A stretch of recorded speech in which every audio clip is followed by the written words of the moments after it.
CMR shopping mall biggest festive dhamaka గంటకు బహుమతులు గెలుచుకోండి. నమస్తే, నేను Keshav. Welcome to Suman TV. Andhra Pradesh ఉప ముఖ్యమంత్రి పవన్ కళ్యాణ్ తిరుపతిలో చేసిన వ్యాఖ్యలు ఇప్పుడు దేశవ్యాప్తంగా దుమారంగా మారుతున్నాయి. లడ్డూ కల్తీ వ్యవహారం నుంచి సనాతన ధర్మ ప్రచారం, సనాతన ధర్మ రక్షణ దిశగా ఈ వివాదం ముసురుకుంటోంది. మరీ ముఖ్యంగా పొరుగులో ఉన్నటువంటి తమిళనాడు వర్సెస్ ఆంధ్రప్రదేశ్గా ఈ సమస్య మారబోతుందా? పవన్ కళ్యాణ్ లేవనెత్తినటువంటి అంశాలపైన తమిళ నేతల రియాక్షన్స్ ఏ విధంగా ఉన్నాయి, దీనికి కౌంటర్ ఏ విధంగా వచ్చేటువంటి అవకాశం ఉంది? ఈ అంశాలను విశ్లేషించేటువంటి ప్రయత్నం చేద్దాం. మనతో పాటు చంద్ర శ్రీనివాస్ గారు, పొలిటికల్ అనలిస్ట్ చంద్ర శ్రీనివాస్ గారు, నమస్కారం. నమస్కారం కేశవ్. పవన్ కళ్యాణ్ గారు చేసినటువంటి వ్యాఖ్యలు ఫస్ట్ లడ్డూ కల్తీ దగ్గర నుంచి మొదలైంది, ప్రాయశ్చిత్త దీక్ష, ఇవన్నీ కన్క్లూడ్ అయ్యే క్రమంలో ఉదయనిధి స్టాలిన్ చేసిన వ్యాఖ్యలు కూడా మళ్ళీ హైలైట్ 2 ఏళ్ల తర్వాత. దీనిపైన విభిన్నమైనటువంటి అభిప్రాయాలు వస్తున్నాయి. ఉద్దేశపూరితంగా రాజకీయంగా రెచ్చగొట్టే ప్రయత్నాలు చేస్తున్నారు, మతాల మధ్య లేదా అంతర్గతంగా చిచ్చు పెట్టేటువంటి ప్రయత్నం చేయాలి, ఇలాంటి విమర్శలన్నీ వస్తున్నాయి. ఏంటి అసలు జాతీయ మీడియా కూడా దీనికి చాలా ప్రాధాన్యం ఇస్తుంది. డెఫినెట్గా అంటే మొదటి నుంచి కూడా ఏంటంటే సనాతన ధర్మ పరిరక్షణ అనేది కరువు అయిందనేది అందరి ఆవేదన. అది ఒక గొంతుకై వినిపించే వాళ్ళు ఇంతవరకు రాలేదు. అందులో ముందు దక్షిణ భారతదేశాల నుంచి ఇప్పుడు మనం తమిళనాడు చూసుకున్నాం, కేరళ చూసుకున్నాం, అనేక టెంపుల్ టౌన్గా ఉంటుంది. మరి అదే సమయంలో సనాతన ఇది వైరస్ లాంటిది, దీన్ని కుక్కటి వేలతో పెకలవేయాలని చెప్పేసి 2 years క్రితం ఏదైతే ఇప్పుడు డిప్యూటీ సీఎం అయిన ఉదయనిధి మాట్లాడాడో అది దేశవ్యాప్తంగా ఏంటి ఎందుకు ఇట్లా మాట్లాడాడని అనుకున్నారు. విత్ ఇన్ 2 days మళ్ళీ దానికి అది కాదు, ఇది కులాల మధ్య అని చెప్పి ఆయన ఏదో ఒక మాట అన్నాడు. ఇప్పుడు సనాతన అనేది అది ఒక సాంప్రదాయంగా వచ్చింది, అది ఎవరు కూడా తీసేయలేదు, తరతరాల నుంచి వచ్చేది. బ్రిటిష్ వాళ్ళు కావచ్చు, తర్వాత పోర్చుగీసు, చాలామందికి భారతదేశంలో వచ్చారు, పర్షియన్స్ వచ్చారు, అందరూ వచ్చారు. కానీ సనాతన ధర్మం ఒక్కటే నిలబడింది భారతదేశంలో. అది ఎవరు ఉదయనిధి ఏదో చేసినంత మాత్రాన దీన్ని క్లారిటీ, పవన్ కళ్యాణ్ క్లారిటీ ఇచ్చాడు, నువ్వు వచ్చావు, నువ్వు పోతావు, కానీ ధర్మం ఉంటది అనే మాట చెప్పారు. అది ఎప్పుడు ఉంటుంది. ఒకటి ఏంటంటే ఇప్పుడు సనాతన ధర్మం అంటే ఏ ధర్మాన్ని పవన్ కళ్యాణ్ ప్రవచిస్తున్నారు, దీనిపైన ఎక్కువ చర్చ నడుస్తుంది. సనాతన ధర్మంలోనే కుల వివక్ష అనేటువంటి దురాచారం ఉంది, ఇంకా సతీ సహగమనం లాంటి సంప్రదాయం, ఇవన్నీ చాలా వరకు ఇవన్నీ సంస్కరించిన తర్వాత ఇప్పుడున్నటువంటి ధర్మం వేరు.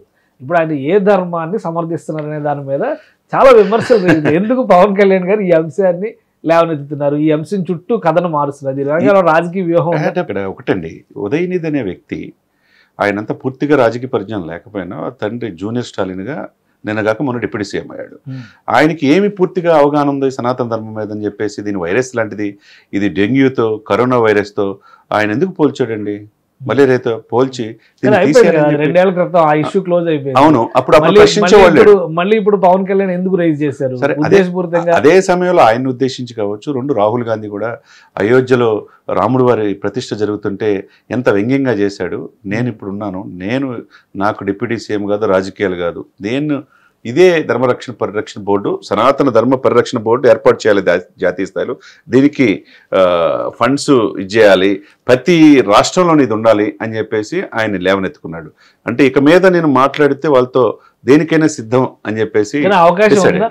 దేశంలో అన్ని రకాల మతాలు, కుల అంటే ఒకటే, బయట నుంచి వచ్చిన మతాలు పక్కన పెట్టండి, మనం అంతర్గతంగానే చాలా మతాలు ఉన్నాయి. అవునండి, బౌద్ధులు కానీ, జైనులు కానీ, సిక్కులు ఉన్నారు, పుట్టినటువంటి మతాలే చాలా ఉన్నాయి. సో ఇవన్నీ కలిపిన ఫ్యాబ్రికే కదా ఈరోజు ఇండియా అంటే అనేటువంటి అభిప్రాయం ఉంది. మళ్ళీ సనాతన ధర్మం మళ్ళీ మూలాల్లోకి వెళ్ళడం అనేది, ఇప్పుడు ఈవెన్ ద్రావిడ పార్టీలు అన్నీ కూడా ధర్మం పరంగా విభేదించినా కానీ సంప్రదాయ పరంగా చూస్తే వాళ్ళు ఆచరించేది ఈ దేశ మూల సిద్ధాంతాల ఆధారంగా వచ్చినటువంటి అంశాలపైన. Simple sir. ఇప్పుడు పవన్ కళ్యాణ్ గారు ఇప్పుడు లేవనెత్తింది కాదు, ప్రతిరోజు కూడా ఆయన దశాబ్దంలో అనేక సార్లు మాలేసుకుంటాడు, వారాహి హోమవారి దీక్ష చేపట్టాడు, హోమాలు చేస్తారు, రాష్ట్ర ప్రజలు బాగుండాలని కోరుకుంటారు. మళ్ళీ 11 రోజులు ప్రాయశ్చిత్త దీక్ష చేసుకున్నాడు, విరమించుకున్నాడు. తిరుమల సాక్షిగా ఎందుకు ఆయన చెప్పాడంటే, దీని మీద ప్రతిదానికి దాడులు జరుగుతున్నాయి. 219 దేవాలయాల మీద, హిందువుల మీద దాడులు జరిగితే ఎవరు ప్రశ్నించేవాళ్ళు లేరు, మనకంటూ ఒక రక్షణ లేకుండా పోతుంది. అదే గనక ముస్లింస్ మీద దాడి జరిగినా ఏదైనా ఇంకొక విషయం రాజుకుంది కదా, ఆయన ఎవరో ఎక్కడో అయోధ్యలోనే ఎక్కడో కామెంట్ చేసి, కాన్పూర్లో కామెంట్ చేశారని పాత బస్తీలో ఆందోళన జరుగుతుంది. ఆ ఇంటిగ్రిటీ అసలు ముందు హిందువులో ఉందా? అదే హిందువులో లేదనేది ప్రశ్నించారు. మీరు మేల్కొనండి. 80% ఉండి 145 కోట్లతో జనాభాలో 100 కోట్ల మంది ఉండి మనం ఏంటి ఈ మనకంటూ సేఫ్ లేకపోతే ఎట్లా అనేది భావన. ఇదే సమయంలో మీరు అన్న పాయింట్ ఆఫ్ వ్యూ అంటే సనాతన ధర్మాన్ని చాలా ఇదిగా మాట్లాడిన ఉదయనిధి వాళ్ళ ఇంట్లో వాళ్ళ అమ్మగారు దుర్గా గారు, ఆమె తిరగని గుడి లేదు. అంత శాస్త్రోక్తంగా హిందూ సనాతన సాంప్రదాయాన్ని గౌరవిస్తారు. అదే సమయంలో స్టాలిన్ అంతకుముందు కరుణానిధి గారు 5 సార్లు ముఖ్యమంత్రి అయినా ఆయన ఎప్పుడు వేద పండితుల ఆశీర్వాదం తీసుకుంటాడు. ఆయన నాస్తికుడు కూడా వేద పండితుల ఆశీర్వాదం, వాళ్ళ ఆవిడ కూడా హిందూ సనాతన సంప్రదాయాన్ని గౌరవిస్తుంది. ఇప్పుడు అలా గౌరవించకూడదు, ఇది వైరస్తో పోలిస్తే ఇది ఏ విధమైన సంకేతం ఇస్తారు? వేదాలు ఏం చెప్తున్నాయి, ఉపనిషత్తులు ఏం చెప్తున్నాయి? సీట్ ఆఫ్ గవర్నెన్స్ అంటారు కదా, జగన్మోహన్ రెడ్డి గారు చెప్పినట్టుగా సీఎం కుర్చీలో కూర్చున్నారు కాబట్టి ఆశీర్వచనం అనేది ఆ సంప్రదాయాన్ని గౌరవిస్తూ తీసుకుని ఉండొచ్చు సార్. వేదాలు, ఋగ్వేదం, యజుర్వేదం, సామవేదం, అధర్వవేదం, వేదాలు ఏం చెప్తున్నాయి, తర్వాత ఉపనిషత్తులు ఏం చెప్తున్నాయి అనేది దాంట్లో పూర్తిగా వెళితే హిందూ సనాతన సాంప్రదాయం గొప్పతనం తెలిసింది. ఈ గొప్పతనం తెలియకుండా ప్రతి ఒక్కరు కూడా హిందువుల మీద ఏదన్నా కానీ ఏముండవు కేసులు అనే పాయింట్లో అదే ముస్లిమ్స్ మీద తిరిగితే ఇది పెద్ద జాతీయ ఇష్యూ, ఇది ప్రపంచ ఇష్యూగా మరులుస్తారు. అదే ఎందుకు పక్క రాష్ట్రంలో తమిళనాడులో అనేక దేవాలయాలు పుణ్యస్థానాలు లేవా? మనం అక్కడికి వెళ్తలేదా? తంజావూరులో బృహదేశ్వరానికి వెళ్తలేదా? కేరళలో అనంత పద్మనాభస్వామి టెంపుల్కి వెళ్తలేదా?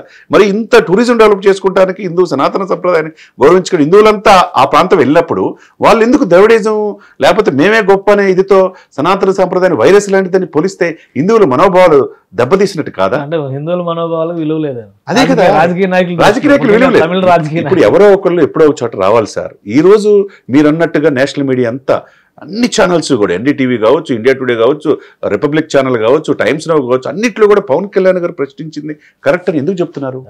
ఆయన వ్యక్తిగత ఏమైనా వస్తుందా? ఇంకొక విషయం, పవన్ కళ్యాణ్ గారికి సభ ముగిసే సమయంలో సెంగల్ అని చెప్పనేది పార్లమెంట్ లో పెట్టారు కదా నరేంద్ర మోడీ గారు, అదే సెంగల్ ఆయన చేతికి ఇచ్చారు. అది కూడా తమిళ సంప్రదాయం నుంచి వచ్చింది. అదే రాజదండం లాగా అంటే ఏంటి దాని ప్రత్యేకత? దాన్ని ఎందుకు పవన్ కళ్యాణ్ గారు ఇప్పుడు నెక్స్ట్ ధర్మ పరిరక్షణ బోర్డు ఏర్పడే వరకు ఆ ఉద్యమాన్ని ముందుకు తీసుకెళ్తారా? డెఫినెట్ గా అండి. దాన్ని లీడ్ చేయడానికి ఇది ఇప్పుడు ఈ రోజు రేపు హిందూయిజం ఈ సనాతన బోర్డు తీసుకుంటే మిగతా ముస్లిమ్స్, క్రిస్టియన్స్ ఓట్లు పోతాయి అనే భయం ఉంటుంది. ఆయన భయపడతల్లా. అక్కడ అదేవిధంగా సనాతన ధర్మం అంటే ఏంటంటే లౌకికవాదం, అన్ని మతాలను గౌరవించుకోవడం, తన మతాన్ని సేఫ్ గార్డ్ చేసుకోవటం. అదేవిధంగా దీనికి ఒక రక్షకుడు ఇంతవరకు ప్రశ్నించేవాళ్ళు లేదు కాబట్టి రాహుల్ గాంధీ ఆ రోజు రాముల వారు ఆ విధంగా అన్నారు. ఆంధ్రప్రదేశ్లో 219 దేవాలయాల మీద దాడులు జరుగుతున్న, రాముల వారి విగ్రహం శిరచ్ఛేదన చేసిన, అంతర్వేదుల రథం తగలబెట్టినా ప్రశ్నించేవాళ్ళు లేరు. ఇకపోతే మన పక్కనున్న రాష్ట్రంలో ఒక యువ నాయకుడు కూడా ఇలా మాట్లాడుతుంటే వైరస్తో మాట్లాడతారా? నేనున్నాను, పోరాడతానికి రెడీగా ఉన్నానని ఒక భరోసా 100 కోట్ల మంది హిందువులకి ఇస్తున్నాడు పవన్ కళ్యాణ్. ఆయన రాజకీయ అంశమైన పరిరక్షణ బోర్డు అనేది జాతీయ స్థాయిలో ఏర్పాటు చేయడానికి అవకాశం ఉండే అంశం 100% ఉంటుందండి. ఇప్పుడు ఆయన ఎన్డీఏ ప్రభుత్వం లేదా ఎన్డీఏ పెద్దలు ఇచ్చిన సూచనల మేరకు పవన్ కళ్యాణ్ ఉద్యమంలో ఏమో కొంతమంది అనుకుంటున్నారు. ఆయన ఏమి అంత అమాయకుడు ఏం కాదు పవన్ కళ్యాణ్ గారు. పవన్ కళ్యాణ్ గారు అన్ని తెలిసి అన్ని క్షుణ్ణంగా పరిశీలించి ప్రపంచం మీద ఒక అవగాహన ఉంది, శాస్త్రాల మీద, ఉపనిషత్తుల మీద, ఎన్నిటి మీద పూర్తి అవగాహన ఉండే ఆయన ఈ స్టెప్ తీసుకున్నాడు. This is the right step అని చాలా మంది మేధావులు, స్వామీజులు, ఆర్ఎస్ఎస్ పెద్దలు, విశ్వ హిందూ పరిషత్ పెద్దలు అందరూ కూడా పవన్ కళ్యాణ్ గారు ఈరోజు చెప్పింది మేము ఆ రోజు రాజకీయాల పార్టీలు ఏంటంటే ఓట్లు పోతాయనే ఉద్దేశంతో చెప్పలేకపోవచ్చు, కానీ ఒక స్టాండ్ తీసుకున్నాడు. మాకు అన్యాయం జరుగుతుంది, దీనికి న్యాయం జరగాలి, ఇప్పటికైనా న్యాయం జరగకపోతే, ఇప్పటికైనా ప్రశ్నించేవాళ్ళు లేకపోతే మన మనుగడే కష్టమనే ఇదితో హిందూ సనాతన సాంప్రదాయాన్ని గౌరవించడానికి నేనున్నాననే భరోసా ప్రజలకు ఇస్తున్నాడు. రైట్, థ్యాంక్ యూ చంద్రశ్రీనివాస్ గారు, మీ అభిప్రాయాలు తెలియజేస్తున్నందుకు.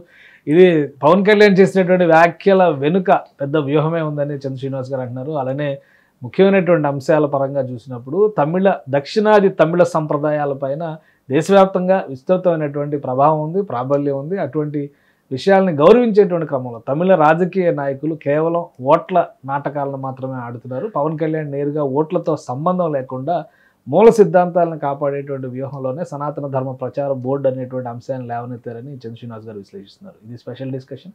Keep watching. సుమన్ టీవీలో మీ పర్సనల్ అండ్ బిజినెస్ ప్రమోషన్స్ కోసం కింది నెంబర్కి కాంటాక్ట్ చేయండి.